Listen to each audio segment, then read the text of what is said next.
Last night, Cincinnati Bengals covered against the Cleveland Browns, who beat them by 6. Baker Mayfield played the good football, but this weekend, NFL Week 2 kicks off, and we got all the games we got to go through we have to chat about. Before we get to that, though, I would like to ask our friend at Viva Lazito what's happening with the poll and the voice of the internet, what's been going on out there. All right, so poll for today is 10 years from now, who will be the better quarterback, basically? Okay, who will have a better quarterback legacy, I believe. Yes. Okay. Yeah. Baker Mayfield, 10.9%.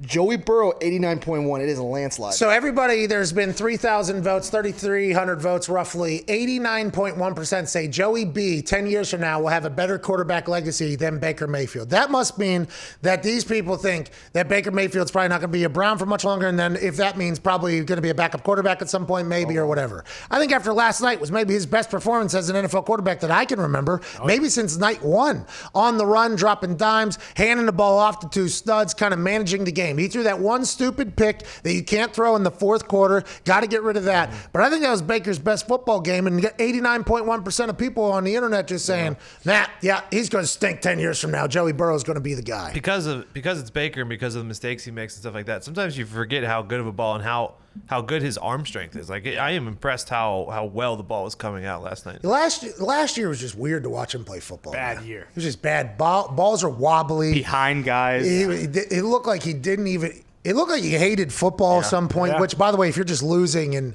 the world is dumping on you.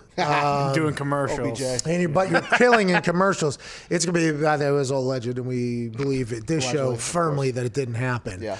But I did forget how good of a football player he was, I think. Until last night I was watching, that's why this guy's in the NFL. Okay, I remember why Baker Mayfield's in the NFL. But this is a make or break year for him. And that's probably why the poll resembles the way it does, because 90% of people say Joey Burrow's legacy in about 10 years will probably be one of a guy that won some real games. I think it's going to take a couple years.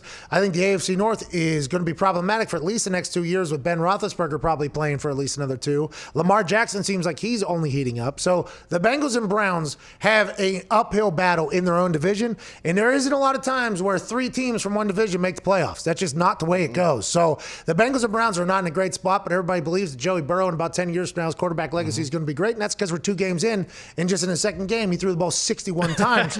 So you would assume that the quarterback coach and the head coach say, hey, this is our best player by far. Let's keep feeding his ass. If the Browns go, let's say, like 8-8, and it's mediocre, they don't go to the playoffs. Is there the thought like, okay, this is Baker's first year with Stefanski, let's give him one more year in Cleveland? I don't know. Or is he gone? You got to think about the new GM. You got to think about a new GM. Are you just going to wait around another year? Because then what happens if the year starts with how Baker was last week, and then let's say week 3, week 4, he has a off game. Yeah. Baker is going to have to win games this year. That's what he's going to have to do. They're going to have 9, 10 games win somehow, some way. I don't know how they're going to be able to do it, especially with the AFC North. But Baker's going to have to win a lot of games, or I think this is potentially last year in Cleveland. Just with a new GM, you just have to the business of the NFL. If a new GM comes, he is trying to figure out who shapes the team moving forward that I want to build. And if Baker can't win this year, maybe he says, you know what, this is the quarterback that I want. We already have him on the roster. We already have him under contract. We don't have to pay him big money yet because he's only going into his 4th year. We can kind of test it out and see how it goes. But he can hand the ball off. We're trying to build through that. So maybe he does. But if this turns into a sub 500 season, I would assume that this is the last one for old Baker. And he'll never have better weapons. On the flip side of that, with Joe Burrow, how long do you think they're going to stick with like Zach Taylor as it? Because it looks like they're going to be bad for the next couple years. And like, does it make sense to get rid of him when Joe Burrow comes up in his offense and everything? So Zach Taylor, right? Mm-hmm. He was with the Rams. He was quarterback coach with the Rams. Mm-hmm. Sean McVay, very obviously active in the play calling business, known as the play caller at one point in the NFL, was, hey, this guy, he's the reason why Zach got hired. He's the reason why Matt LaFleur got hired. He's the reason why Cliff Kingsbury got hired. McVay at like 32 years of age got hired as a head coach for the Rams and lit the world on fire with Jared Goff and Todd Gurley in that offense that was loaded with weapons and talent because they just gave big deals to everybody. He got everybody fired. This Zach guy who gets the gig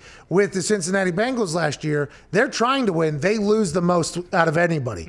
They bench Andy Dalton on his birthday and on trade day. I mean, there's just a lot of things that went wrong last year. And I think a lot of people, maybe outside of Cincinnati, I would assume Cincinnati Bengals fans are diehard loyal. They'll ride or die with whatever. And I assume they were potentially asking this question as well. It was like, why was this guy just given the keys to the offense? Has he ever called plays before? He was a quarterback coach for the Rams. He definitely wasn't calling plays. And then last year, he leads them to an abysmal season. This year, he's getting his guy killed, 61 passes, not even thinking about using Joe Mixon, who can maybe get the pressure off of the offensive line a little bit so they don't just get blown up. I think at some point that conversation will happen. But if you're the head coach, you get to call your own shots. It's not like Mike McCarthy has to decide he's not calling plays or he's calling plays. Andy Reid has to decide he's calling plays or he's not calling plays. Like, that is just a big-time move by the head coach. And I would assume young Zach Taylor, who was hired for being an offensive guru probably, because that's why he was hired out of the McVay thing, if he releases the play calling duties, I would assume a lot of people are going to be like, well, what the fuck's he even here for? Is this guy like a good CEO? What are we even doing at this point?